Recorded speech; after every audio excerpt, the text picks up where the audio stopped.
Majelis Pertanian yang saya hormati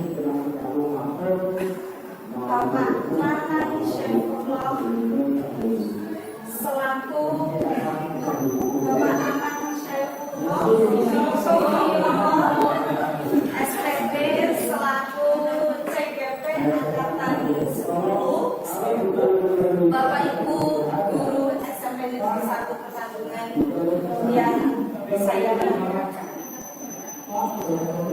Pertama, marilah kita panjatkan puji syukur atas kehadiran Allah Subhanahu wa Ta'ala yang telah memberikan kesehatan, kesempatan, waktu kepada kita semua sehingga pada hari ini kita dapat berkumpul di sini dalam acara diseminasi nomor 1.4 budaya positif.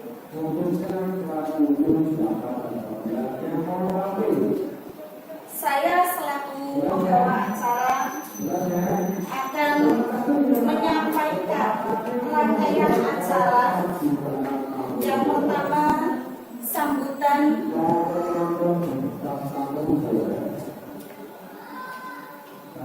dari wakil kepala sekolah.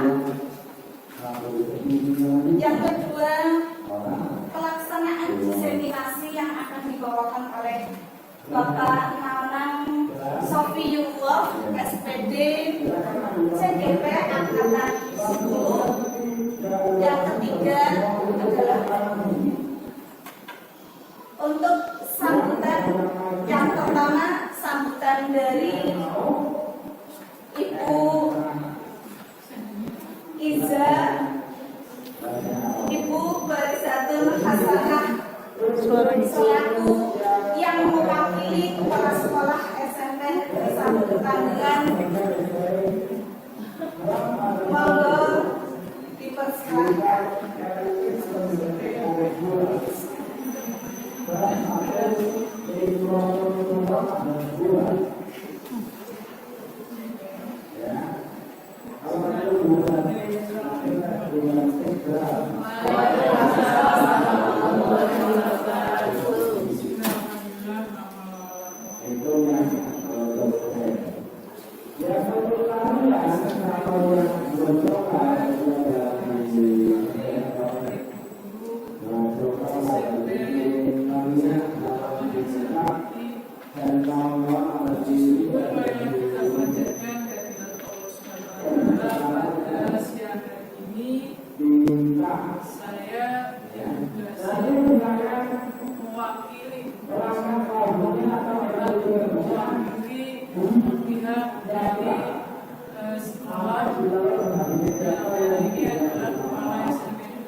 Yaitu budaya positif di modul 1.4 CGP Angkatan 10 dalam hal ini oleh Bapak Nanang Sofiyullah.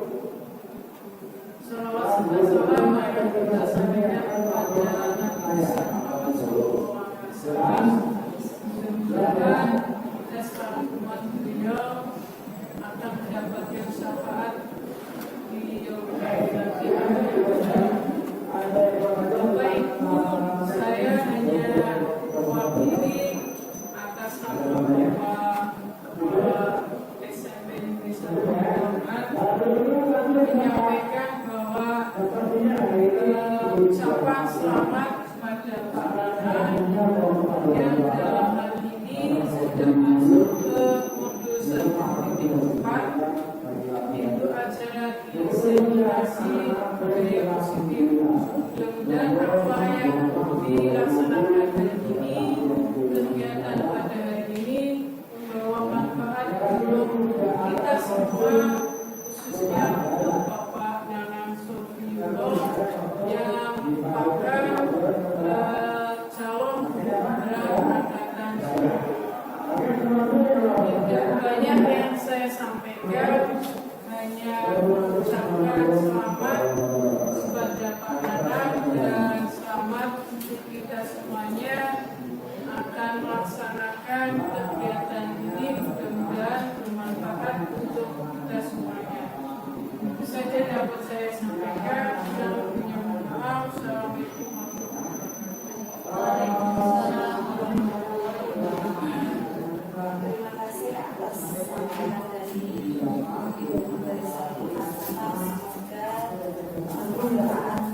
Acara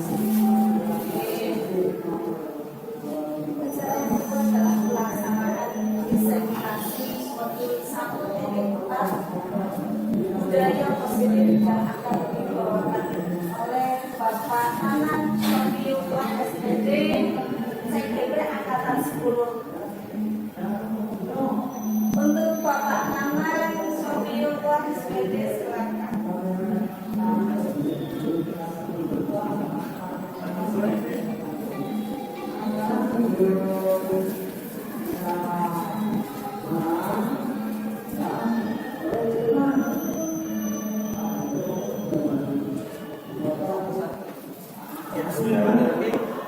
Assalamualaikum warahmatullahi wabarakatuh.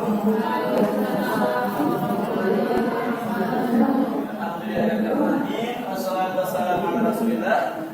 Terima kasih atas kehadiran Ibu Bapak semua. Kiranya tiada hal yang lebih ucapan terima kasih. Ya, semoga Allah memberikan balasan yang terbaik atas kesempatan dan menyempatkan waktunya Ibu Bapak untuk mengikuti kegiatan diseminasi budaya positif yang akan saya lakukan. Kegiatan diseminasi budaya positif di modul 1.4 ini merupakan salah satu bentuk aksi nyata yang merupakan serangkaian kegiatan yang harus saya jalani selama program pendidikan budaya. Saya kenalkan, namanya Anan Sofiullah sebagai salah satu CGB Angkatan 10 di Kabupaten Brebes. Nah, terima kasih. Langsung saja ya Bu ya. Nah, ini sebagai pembuka. Nah, bisa kita lihat ini berita report yang saya ambil dari UNESCO, Sustainable Development Begin with Education. Jadi pembangunan yang berkelanjutan diawali dengan pendidikan. Di situ diringkaskan lebih dari setengah abad komunitas internasional itu sepakat bahwa yang namanya pendidikan merupakan salah satu hak asasi manusia yang fundamental human right atau hak asasi manusia yang mendasar, paling mendasar. Di situ diterangkan juga kita respon ini menggarisbawahi bahwa perkembangan yang berkelanjutan untuk semua negara itu hanya bisa tercapai melalui upaya komprehensif lintas sektor yang dimulai dari pendidikan. Ini saya ambil dari report UNESCO. Sehingga kita tahu semua, Ibu Bapak, bahwa pendidikan merupakan salah satu elemen perwujudan kebudayaan manusia yang dinamis dan penuh perkembangan. Maka dari itu, Ibu Bapak, semangat dan terima kasih karena tentunya Ibu Bapak ini merupakan penggerak dari pendidikan. Dan pendidikan merupakan suatu roda untuk menggerakkan seluruh sektor dalam suatu negara. Nah, ini Ibu Bapak. Kelihatannya berat ya Ibu Bapak ya. Karena berat kita pecahkan S dulu ya, kita S breaking. Barangkali ada yang bisa menebak kira-kira apa ini? Ada gambar, cluenya mengganggu dan menyusahkan orang lain. Jangan melihat saya ya, saya tidak menyusahkan orang lain. Kira-kira apa ini?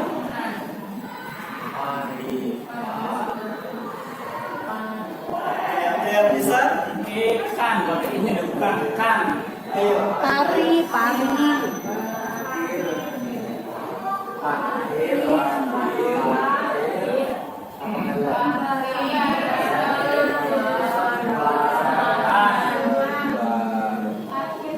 Parkir sembarangan, pintar sekali Bapak. Jadi ini intermezzo atau sekilas pembacaan S ya, atau S breaking.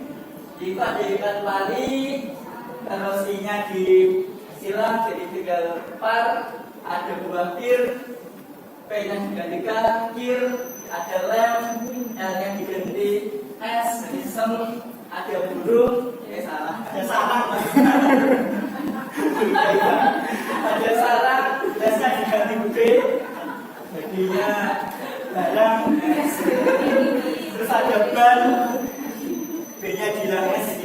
parkir sembarangan. Nah ini ya, jadi parkir sembarangan itu mengganggu dan menyusahkan orang lain. Harapannya kita tidak melakukan hal yang demikian karena ini merupakan budaya yang tidak baik, dan semoga kita bisa menghilangkan budaya ini atau tradisi parkir sembarangan yang tentu saja ini merupakan yang mengganggu orang lain, dan itu tidak budaya gitu kan. Sudah ya, ini sekilas ice breakingnya. Ibu Bapak sudah siap untuk melaju menikmati destinasi saya ya? Bismillahirrahmanirrahim. Ada pertanyaan Ibu Bapak. Pertanyaannya sederhana. Apakah Ibu Bapak setuju dengan pernyataan ini? Pernyataan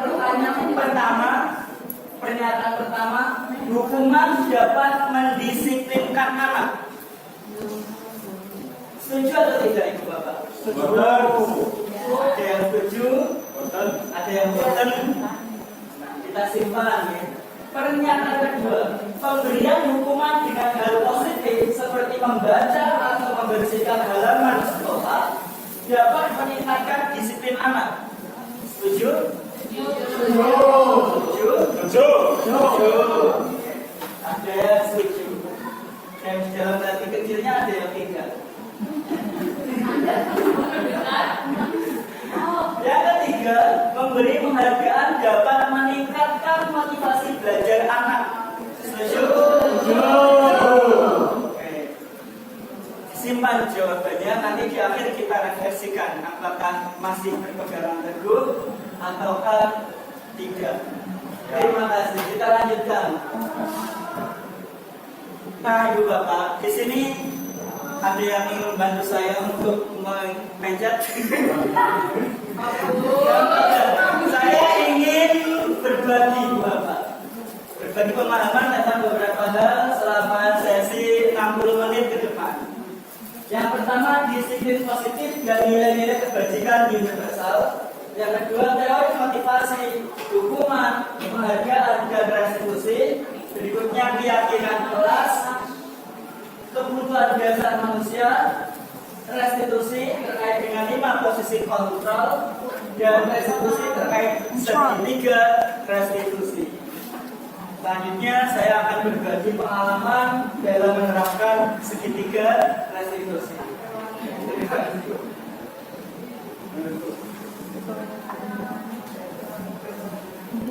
Nah, kita akan masuk ke tahapan pertama, yakni disiplin positif dan nilai-nilai kebajikan universal. Disiplin positif dan nilai-nilai kebajikan universal.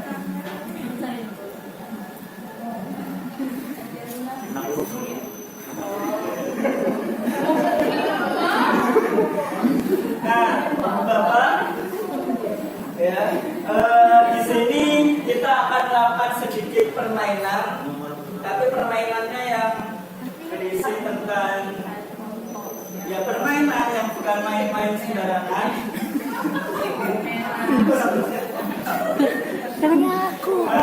Ini kan gini Bapak, di depan kalian, di depan Bapak ada kertasnya itu kosong. Nah, untuk yang duduknya di sebelah kiri, ya, ambil kertas kecil, jadi ada yang duduk di kiri, ada di kanan, ya. Ya. Yang di sebelah kiri,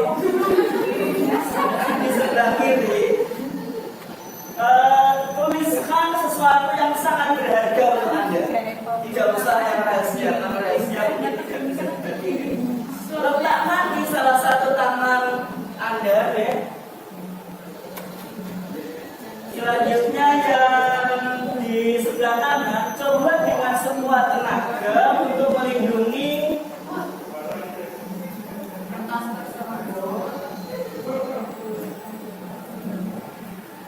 yang sebelah kiri. Saya ulangi, yang sebelah kiri dituliskan ke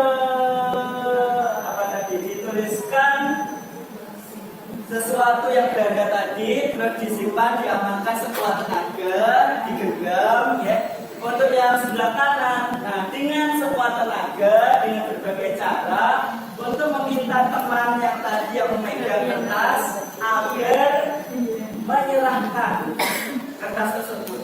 Bisa dengan menghardik, bisa dengan merujuk, bisa dengan mengancam, bisa dengan merayu atau menyuap, apa saja. Ya. Jadi ibu berusaha atau bapak juga berusaha untuk membuka tadi. Gitu ya.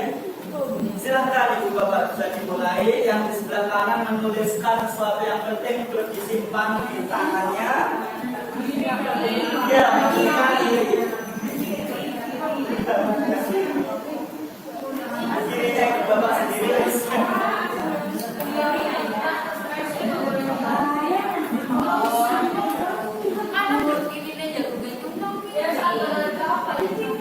Terserah ibu bapak. Pernyataan kata barang sesuatu.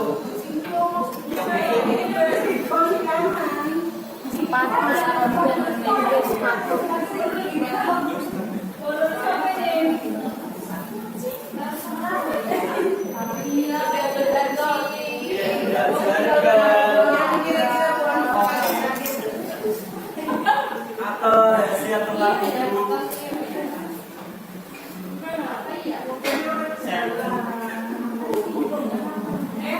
Beda itu isinya.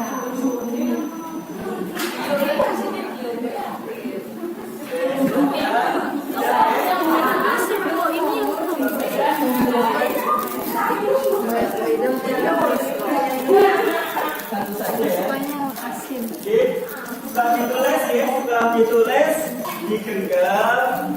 Ini merupakan rahasia atau sesuatu yang berharga untuk ibu. Nah, yang sebelah sampingnya silakan meminta dengan cara apapun, membujuk, menghardik, mengancam, menyuap, ya, atau sebagainya. Kayaknya bisa Ya, dilaksanakan saja.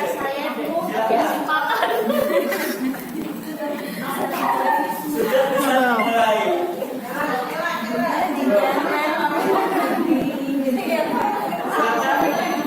Ya, bisa boleh bebas. silakan merayu Pak Umam. Silakan merayu. Kemudian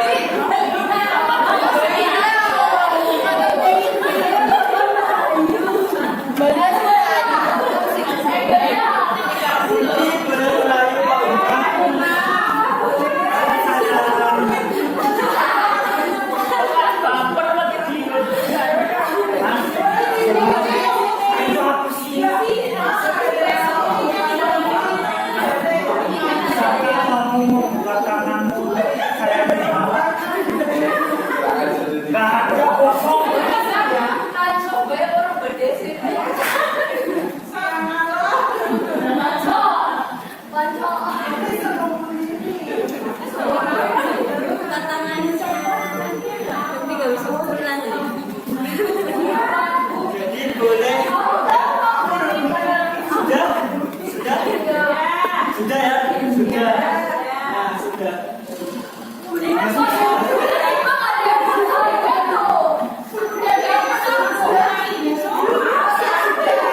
Sudah diamankan? Sudah. Apa yang terjadi? Apakah teman ibu tadi memberikan kertasnya? Ada yang memberikan? Ada yang memberikan?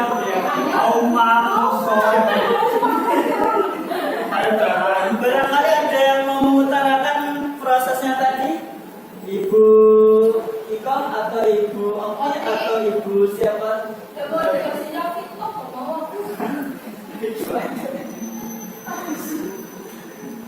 Ya, Bu Iko silakan. Saya Pak, tadi saya mencoba untuk merayu Bu Lisa, Iya. tapi nggak mengancam Pak, nggak menghardik, merayu, menyuap juga nggak bisa Pak. Kok nggak suap? Pengennya apa? Braso apa pengen apalan, tapi nggak bisa. Ternyata Bu Lisa berpegang teguh, mempunyai pendirian bahwa apa yang sesuatu yang berharga milik Bu Lisa itu tidak boleh siapapun yang tahu, yang boleh. Kira-kira kayak gitu. Terima kasih Bu, terima kasih. Jadi dari kegiatan tadi kita tahu bahwasanya kerelaan atau sebetulnya kita itu tidak bisa mengontrol orang lain. Hanya orang itulah sendiri yang memiliki kontrol bahwa dia mau menyerahkan atau tidak. Kalau tidak mau menyerahkan seperti Bu Iko tadi, Bu Iza tidak mau menyerahkan ke Bu Iko, dia sampai akhir tidak menyerahkan. Karena tadi yang memiliki kontrol adalah kita sendiri sebetulnya. Nah itu mungkin kegiatan yang bisa diambil dari kegiatan tadi. Bahwasanya apa tadi? Kontrol diri. Jadi seseorang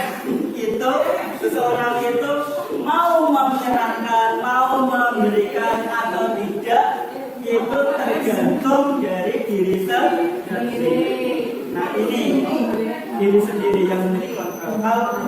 Bahkan ini aksiomanya. Ada satu aksioma yang ditulis oleh teman saya malam-malam itu katanya. Aksiomanya berbunyi. Aksioma itu apa sih? Aksioma itu sesuatu yang benar tanpa perlu pembuktian gitu ya. Jadi satu-satunya orang yang perilakunya dapat kita kendalikan adalah diri kita sendiri.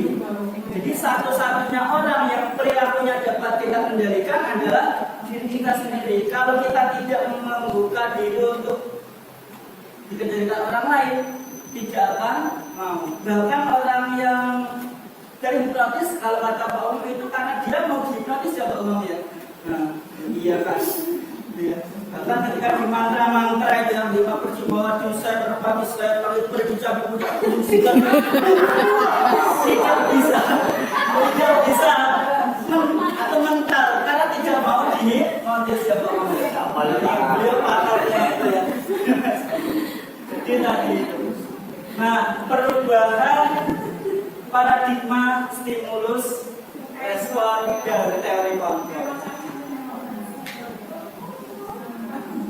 Di sini ada stimulus dan respon. Stimulus dan respon ini seperti teori belajar behavioristik, ya, behavioristik.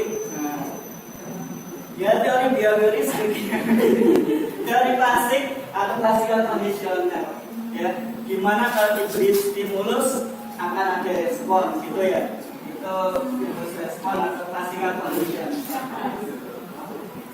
Di sini stimulus respon itu menyatakan kita mencoba mengubah orang agar berpandangan sama dengan kita. Kita beri stimulus agar responnya sesuai dengan keinginan kita. Itu teori stimulus respon. Namun dalam teori kontrol kita itu dituntut berusaha memahami pandangan orang lain tentang dunia. Jadi terbuka. Untuk teori stimulus respon perilaku buruk dia sebagai suatu kesalahan. Namun teori kontrol semua perilaku itu memiliki tujuan. Bahkan kalau kita sering nonton film ya, seorang villain atau seorang tokoh yang jahat itu semuanya punya alasan. Bahkan Uchiha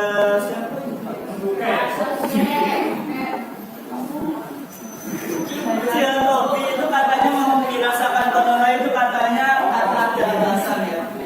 Jadi semua itu punya alasan, atau semua punya tujuan. Tidak ada yang mutlak dia itu benar-benar salah gitu ya. Dalam artian tiba-tiba berkeinginan untuk berbuat salah tanpa ada tujuan itu sepertinya tidak ada kecuali dalam sinetron. Selanjutnya orang lain bisa mengontrol saya itu menurut teori stimulus respon. Tapi dalam teori kontrol hanya Anda yang bisa mengontrol diri Anda seperti aksioma tadi. Terus saya bisa mengontrol. Pemaksaan ada pada saat bujukan gagal. Di saat kita membujuk itu gagal dalam teori stimulus respon bisa dengan solusi pemaksaan. Namun dalam teori kontrol itu mengutamakan kolaborasi dan konsensus yang menciptakan pilihan-pilihan baru. Terus dalam stimulus respon ada pola berpikir menang kalah. Nah, dalam teori kontrol berpikir menang-menang atau win-win, win-win. Nah, di sini ada makna disiplin. Disiplin. Disiplin itu apa? Nah, berasal dari bahasa Latin disiplina yang artinya belajar. Makna asal dari kata ini berkonotasi dengan disiplin diri. Disiplin diri membuat orang menggali potensinya menuju sebuah tujuan apa yang dia hargai. Disiplin diri mempelajari bagaimana cara kita mengontrol diri dan bagaimana menguasai diri untuk memilih tindakan yang mengacu pada nilai-nilai yang kita hargai agar tercapai tujuan mulia yang diinginkan. Jadi disiplin di sini dalam artian disiplin ke disiplin diri. Namun mungkin dalam praktiknya kita sering mengaitkan atau yang namanya disiplin itu agar mereka itu sesuai dengan kemauan kita ya. Itu dalam praktiknya. Nah, padahal dari asal kata yang dimaksud disiplin itu ini, disiplin itu belajar. Ini seperti yang dianut oleh Plato dan kawan-kawan. Diajar dengan orang,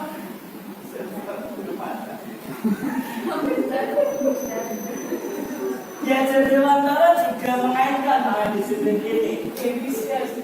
Merdeka, merdeka itu jarwannya. Orang mau lepasin pamrih, ini uga kuat kuasa aman diri prianggo. Saya ulangi, merdeka itu jarwannya. Orang mau lepasin pamrih, ini uga kuat kuasa aman diri prianggo. Artinya apa? Merdeka itu artinya tidak hanya lepas dari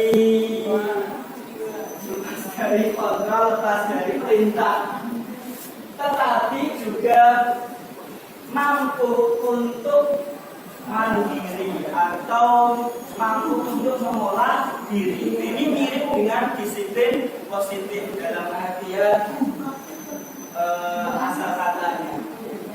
Nah, di sini ada yang namanya nilai-nilai kebajikan universal. Nilai-nilai kebajikan adalah sifat-sifat positif manusia yang merupakan tujuan mulia yang ingin dicapai setiap individu. Nilai-nilai tersebut bersifat universal dan lintas bahasa, suku, bangsa, agama maupun latar belakang. Kalau kita zaman-zaman akhir ini, maksudnya bukan zaman akhir, maksudnya maksudnya akhir-akhir ini, ya, akhir-akhir ini, maksudnya akhir-akhir ini kita mengaitkan nilai-nilai kebajikan universal ini dengan belajar Pancasila atau sampai belajar Pancasila. Jadi akhir-akhir ini kita mengaitkan nilai-nilai kebajikan universal dengan profil pelajar Pancasila. Apa saja? Baik, Bapak ya, beriman, beriman dan bertakwa pada Tuhan Yang Maha Esa, dan berakhlak mulia, mandiri, bertahan kritis, berkebinekaan global, bergotong royong dan kreatif. Mungkin Ibu Bapak hafal lagunya. Yang Dan bertakwa pada Tuhan Yang Esa dan berakhlak mulia.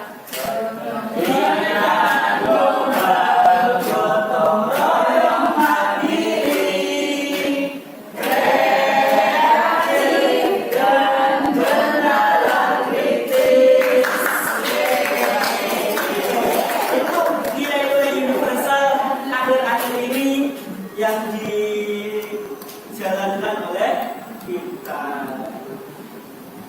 Nah, sekarang teori motivasi, hukuman, penghargaan, dan restitusi. Teori motivasi perilaku manusia. Setiap manusia itu bertindak, itu pasti ada motivasinya. Nah, Nah, bisa jadi motivasi yang pertama untuk menghindari ketidaknyamanan atau menghindari hukuman. Orang ini akan berpikir, apa yang akan terjadi apabila saya tidak melakukannya? Ini berarti dia mau menghindari hukuman atau ketidaknyamanan.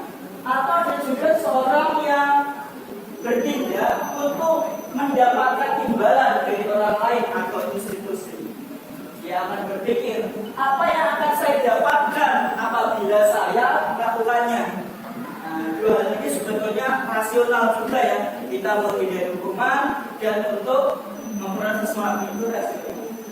Namun ketika kita telisik, ternyata itu motivasinya berasal dari motivasi eksternal. Ada juga sebagian yang lain berpikir melakukan sesuatu karena untuk menghargai diri sendiri. Dia akan berpikir, saya akan menjadi orang seperti apa bila melakukannya. Inilah yang kita maksud sebagai motivasi internal atau tujuan dari disiplin positif. Nah, di dalam materi ini ada hukuman dan konsekuensi. Hukuman, Bapak pasti sudah hafal dan tahu tentang ini ya. Ini sudah berbagi. Hukuman itu sesuatu yang menyakitkan dan harus terjadi karena sifatnya punishment, menghukum, pasti menyakitkan. Sementara konsekuensi itu sesuatu yang terjadi secara natural ya, atau ketika melakukan sesuatu ada konsekuensinya. Hukuman membuat anak sakit fisik maupun hati untuk jangka waktu yang lama. Sementara konsekuensi membuat anak merasa tidak nyaman dalam jangka waktu yang pendek. Ini saya punya pengalaman ketika dihukum.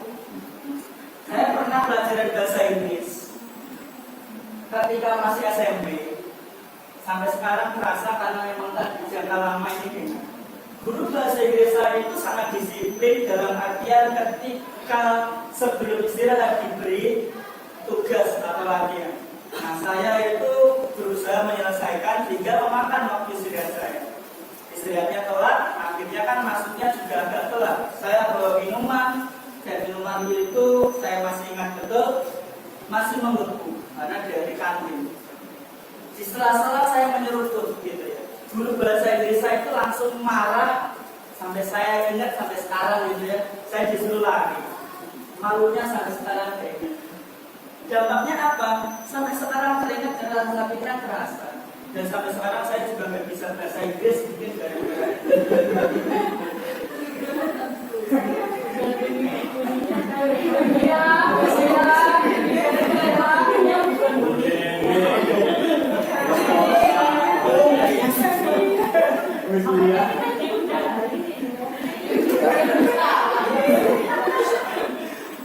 lanjut. Anak jadi membenci kedisiplinan, tapi saya jawab masih disiplin. Anak menghargai disiplin itu sudah konsekuensi. Terus hukuman menurut anak menyakiti diri sendiri, konsep dirinya jadi buruk, anak belajar untuk menyembunyikan kesalahan karena takut menghukum, dia marah, rasa bersalah, dan merasa tidak dihargai. Ini hukuman. Untuk konsekuensi, sebetulnya sudah membangun masa depan yang baik. Jadi anak belajar mematuhi peraturan. Namun kadang-kala anak juga masih kehilangan haknya, dibuat tidak nyaman, dihasilkan baru untuk sementara waktu. Lantas apa solusi yang ditawarkan? Solusi yang ditawarkan adalah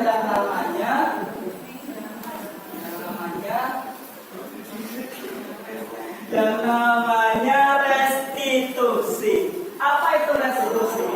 Restitusi adalah proses menciptakan kondisi bagi murid untuk memperbaiki kesalahan mereka, sehingga karakter mereka menjadi lebih kuat, lebih baik. Jadi ada solusi dan menguatkan melakukan restitusi. Di sini restitusi juga merupakan kelompok kolaboratif yang mengajarkan murid untuk mencari solusi bersama dari masa mereka. Murid dibantu untuk berpikir tentang seperti apa mereka, seperti bagaimana mereka itu harus melakukan dan bagaimana mereka harus memperlakukan orang lain. Itu menurut saya. Nah, kita kerjakan es dulu ya. Akhirnya sudah panas gitu ya. Kita ice breaking dulu. Nah, ini ice breakingnya gajah, semut, ular, tali. Nah, ini cek konsentrasi. Jadi ketika saya bilang gajah itu besar atau kecil? Tapi nanti dipraktikkan dengan tangannya seperti ini. Gajah besar, gajah besar, semut kecil. Oke, saya ulangi, gajah besar, semut kecil, ular makan pendek ya, ular pendek, ular pendek. Itu apa sih sebenarnya? Ya, ular pendek, benar. Tali panjang. Oke, siap ya? Gajah besar, semut kecil, oke, tali panjang, tali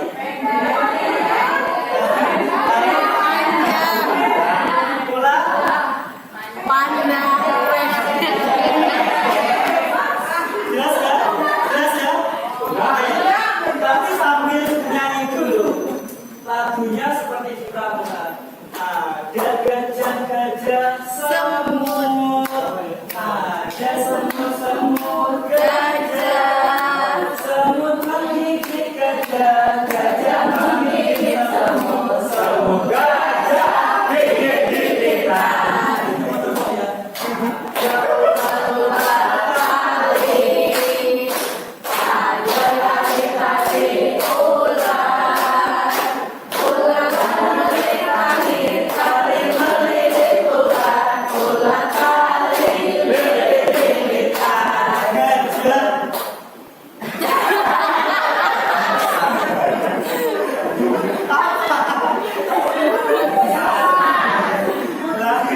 Gajah tadi ada game saya. Jadi Pak mau diminum dulu. Oke, satu lagi. Dia gajah semut, ada semut-semut gajah, semut menggigit gajah, gajah menggigit semut, semut gajah gigit-gigitan.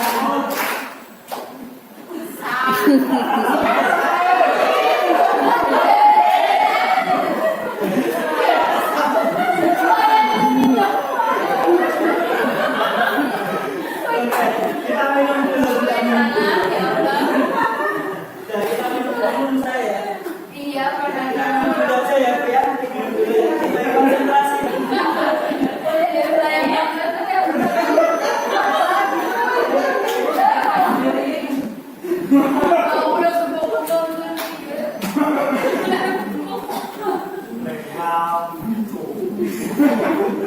Itu tadi sekedar permainan. Sepertinya sudah kembali cair ya. Sudah terpecahkan esnya ya. Kita lanjutkan ya. Oke, kita lanjutkan. Keyakinan kelas.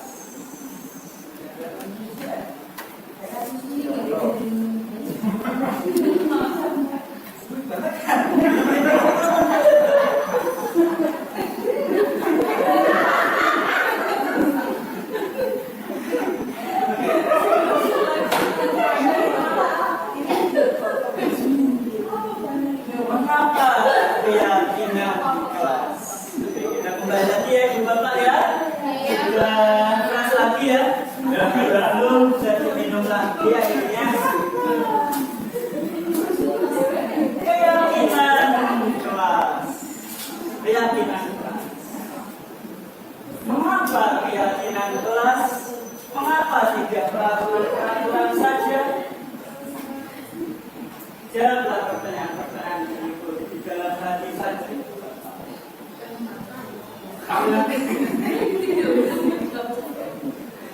Mengapa kita memiliki peraturan tentang penggunaan helm pada saat mengendarai motor? Terus, mengapa kita memiliki peraturan tentang mencuci tangan setiap saat? Ada kala kita dilarang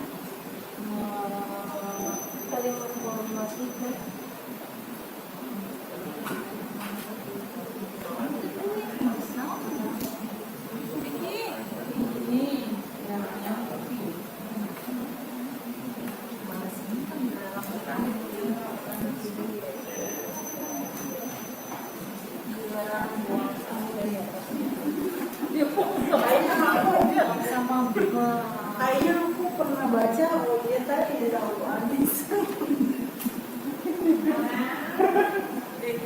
Awalnya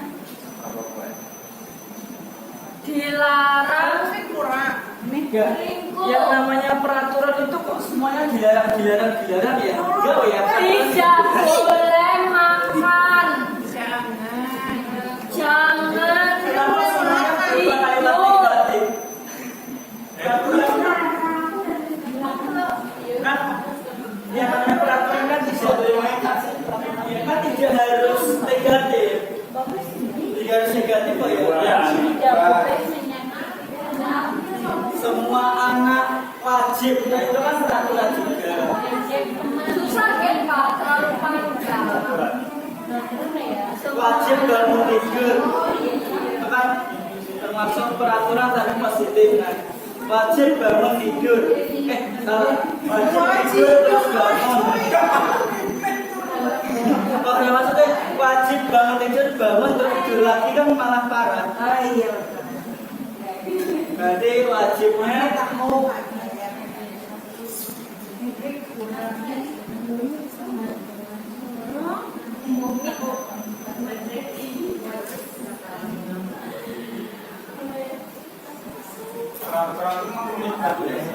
peraturan nikah terus satu pihak satu pihak Anak wajib saya kok gampang. Gimana pun Makanya dimanapun masalahnya menggunakan bahasa negatif biasa. iya. Kalau ininya keyakinannya nanti kameranya penuh.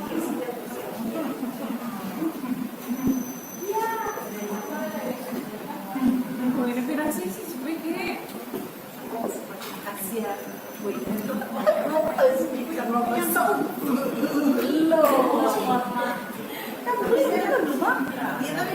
Kita mau angkat segera.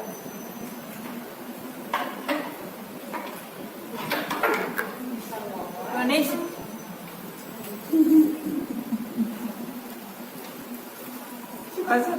Bisa bawa sama. Tadi aku mau yang lain katanya boleh. Ini nggak boleh. peraturan terus keyakinan Aku mau yang lain nggak boleh sama Bu Dini. Tentunya itu ya. gimana oke Suaranya aku cempreng lagi. iya nanti tak masukkan nah ini peraturan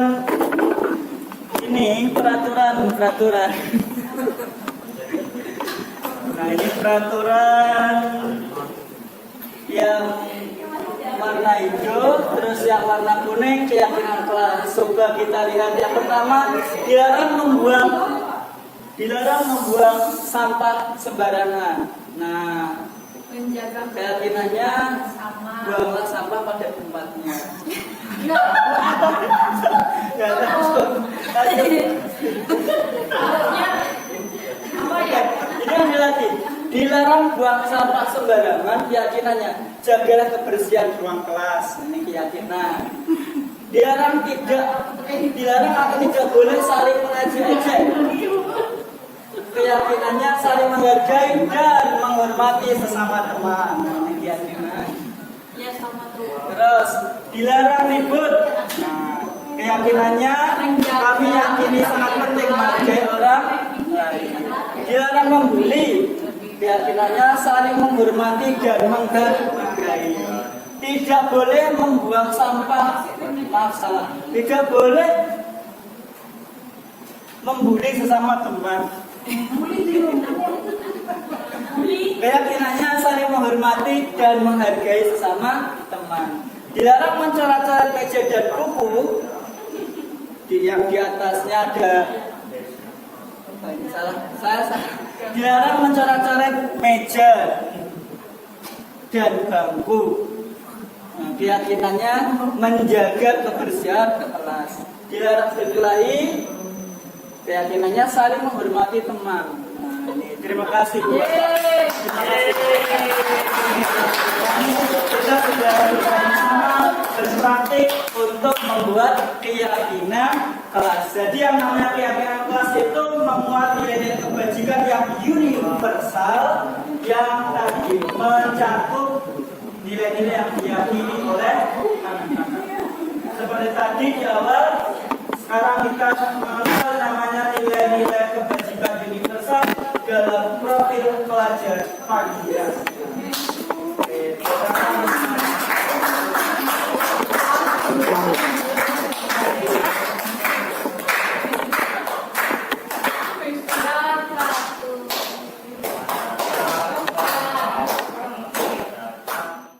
Mengapa keyakinan kelas? Mengapa tidak peraturan-peraturan saja? Nah, ini ada pertanyaan-pertanyaan yang perlu kita jawab di dalam hati. Mengapa kita memiliki peraturan tentang penggunaan helm pada saat mengendarai motor? Jawab apa? Mengapa kita memiliki peraturan tentang mencuci tangan setiap saat? Mungkin jawaban dari pertanyaan pertama di hati kecil ibu bapak, ya karena untuk keselamatan. Yang kedua, mengapa kita memiliki peraturan tentang mencuci tangan? Ya untuk kesehatan. Seperti itu. Nah, itu lagi. Nilai-nilai keselamatan atau kesehatan inilah yang ibu bapak jawab dalam tadi, yang kita sebut sebagai suatu keyakinan, yaitu suatu nilai-nilai kebajikan universal yang disepakati terlepas dari latar belakang suku, negara, bahasa maupun agama. Itu nilai-nilai ini universal. Seseorang akan lebih tergerak dan bersemangat untuk menjalankan keyakinannya daripada hanya sekedar mengikuti serangkaian peraturan tertulis tanpa makna. Nah, ini kadang-kadang memang kita seperti itu. Kita menyediakan peraturan-peraturan, tetapi tidak menyebutkan dampak atau tidak menyebutkan akibat atau tujuan dari peraturan ini. Nah, ini kita perlu bertobat bersama. Pembentukan keyakinan kelas. Nah, ini ada beberapa langkah. Keyakinan kelas bersifat lebih abstrak daripada peraturan yang lebih rinci dan konkret. Jadi kalau keyakinan itu abstrak, belum rinci, tidak seperti peraturan yang sudah fokus spesifik pada suatu hal. Misalkan dilarang makan di kelas, nah itu adalah apa tadi? Peraturan. Misalkan, apa maksudnya ini bukan kelas ini. Terus keyakinan kelas berupa pernyataan-pernyataan universal, pernyataan yang umum universal. Pernyataan keyakinan kelas senantiasa dibuat dalam bentuk positif. Itu kalau keyakinan kelas. Keyakinan kelas hendaknya tidak terlalu banyak sehingga mudah dilihat dan dipahami oleh semua warga kelas. Nah, itu tadi ya keyakinan kelas. Nah, keyakinan kelas itu merujuk kepada yang namanya nilai kebajikan.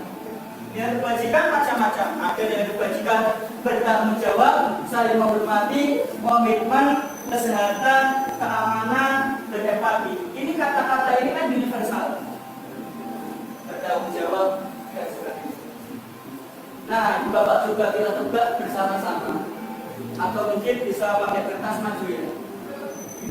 Iya. Ya, dia kita bersama-sama saja. Kita bersama-sama. Nilai kebajikannya apa? Yang pertama, kembalikan barang ke tempatnya. Kira-kira apa? Kembalikan barang ke tempatnya. Mati.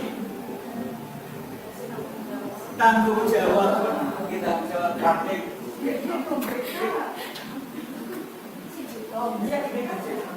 Nah, tanggung jawab. Nah, jadi itu kembalikan barang ke tempatnya itu di bawah payung teduh bertanggung jawab.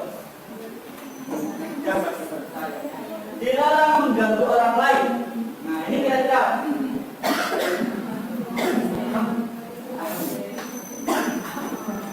dia hormati, dilarang mengganggu orang lain. Ya, menghargai atau menghormati orang lain atau saling menghormati. Hadir di sekolah 15 menit sebelum pembelajaran dimulai. Atau sudah komitmen percepat. 1, 2, 3.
Nanti coba tebak. Nah, posisi apa? Atau siapa yang mengatakan? Yang pertama, saya kecewa sekali dengan kamu. Orang yang membuat masalah, membuat orang merasa bersalah. Membuat masalah orang ini. Membuat orang merasa bersalah. Iya benar ya, saya kecewa. Membuat orang merasa bersalah. Bukan membuat orang bersalah. Terus saya kecewa dengan kamu. Sehingga kamu merasa kecewa dan bersalah kepada saya.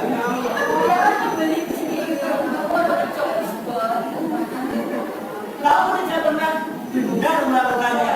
Itu juga bisa jadi manajer barang. Saya kecewa sama sekali manajer juga.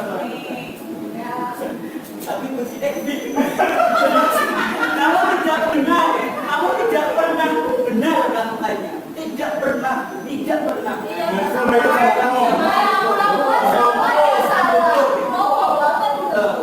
Penghukum ya. Manusia itu pasti pernah berbuat salah, pernah berbuat benar ya. Kalau dikatakan tidak pernah benar, ini orang membuat orang merasa bersalah. Terus yang posisi ketiga, ayolah lawan demi ibu, demi bapak, demi teman ya, teman semua ya. Terus yang keempat, apakah kamu mau mendapatkan stiker kita hari ini? Wow. Terus bagaimana kamu bisa menyelesaikan masalah ini? Tepuk tangan untuk semuanya.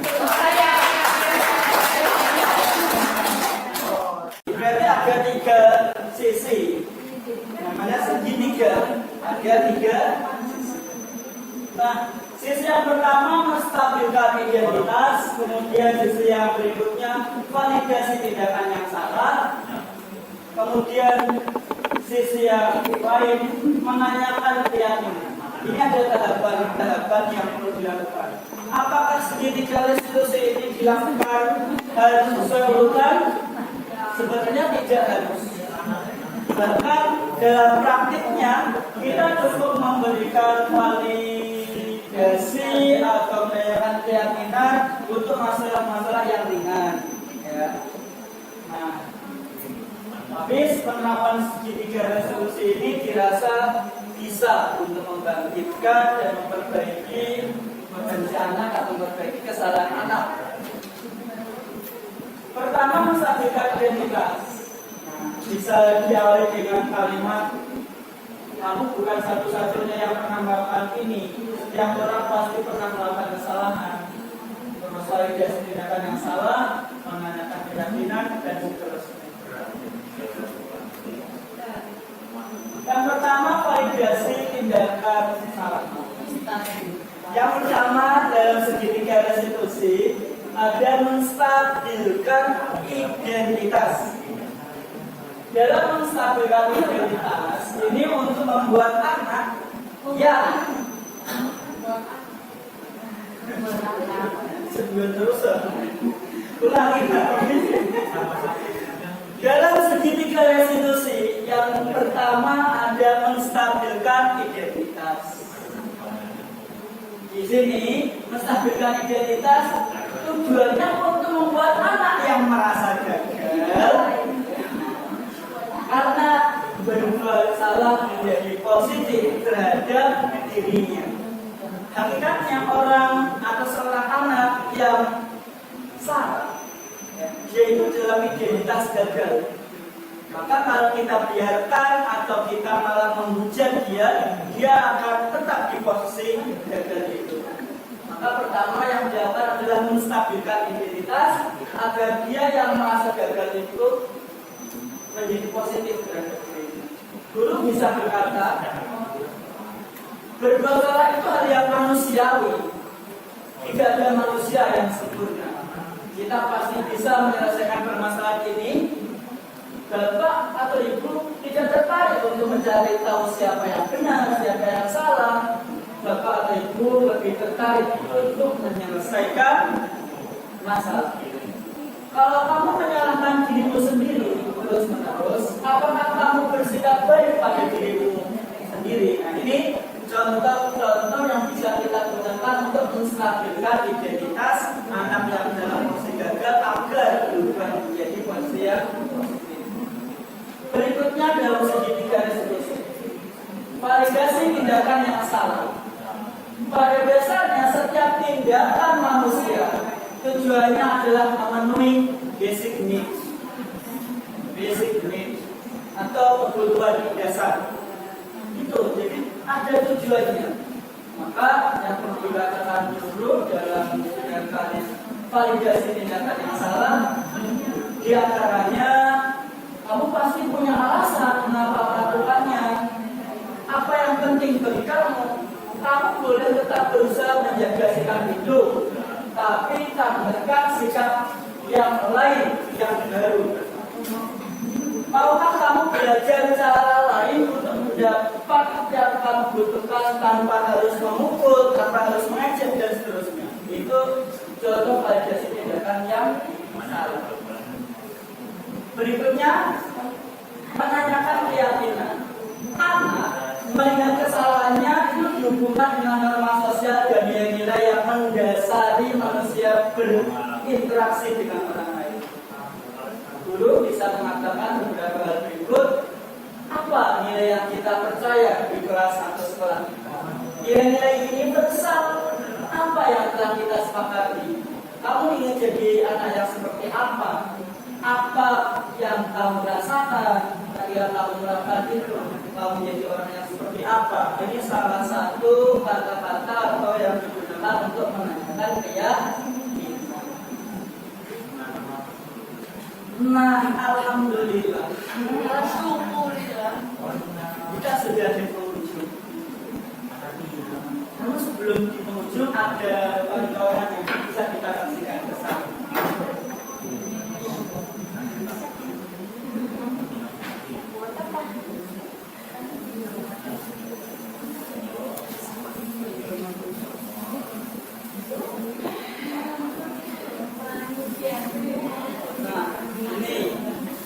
Ini adalah satu pengalaman saya ketika menerapkan yang namanya segitiga restitusi.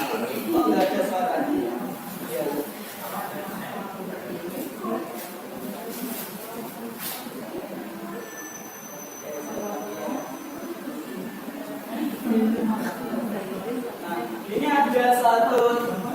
pengalaman saya ketika menerapkan segitiga restitusi. Ada satu kasus, sekali yang pertama, Chelsea itu seorang siswa yang terlalu responsif dan mudah marah. Dia melempar buku di depan meja temannya yang bernama Clara karena dituduh merusak bukunya. Akhirnya Chelsea menghadap anak wajib kelasnya di ruang guru. Ini cerita. Ini ceritanya ya. Nah, itu Waalaikumsalam, silakan masuk. Ceritanya gitu. Ya, bukan.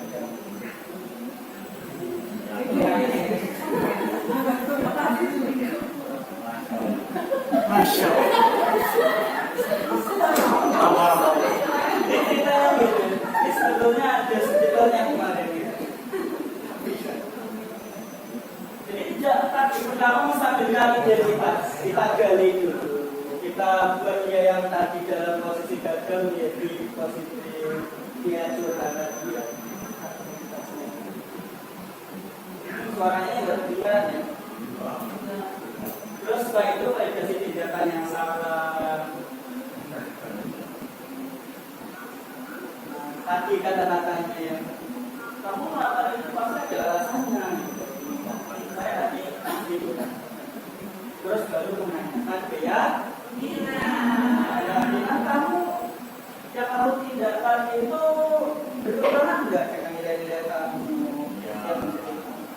Sebetulnya saya itu anaknya kayak gini, cuma karena terlalu atau waktu itu masih panas, akhirnya saya tidak melakukan nilai-nilai itu katanya. Ya, Ini kenyataan. kenyataannya di video. Selanjutnya apa yang kamu lakukan?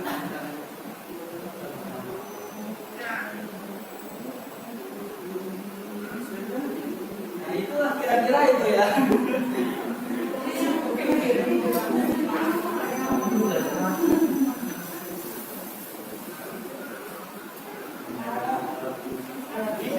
Ya, ini interaksi yang kita bangun ya. Harapannya apa? Harapannya supaya tadi anak yang dalam posisi salah tadi jadi positif dengan diprestasikan kreativitas, terus kita validasi tindakan yang salah, terus kita kembalikan dengan menanyakan ya.